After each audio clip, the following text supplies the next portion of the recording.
तर हा व्हिडिओ मी फक्त यासाठी टाकत आहे की मला आठवण राहावी की मी कधीपासून असं हे यूट्यूबवर व्हिडिओ बनवणं किंवा विचार करणं किंवा माझी सुरुवात कशी झाली याबद्दल मी हा व्हिडिओ बनवत आहे.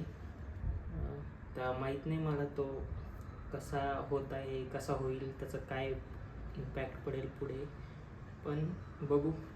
आठवण म्हणून एक सुरुवात म्हणून एक सुरुवात कशी केली होती. जर मी भविष्यात कधी जर झालो चुकून मोठा यूट्यूबर तर बघायला की सुरुवात कशी झाली होती, त्यासाठी हा व्हिडिओ मी तयार केला आहे आणि थोडीशी एडिटिंग वगैरे करून मी अपलोड करेल. बघू त्याचा काय परिणाम होतो आहे. Okay, thank you.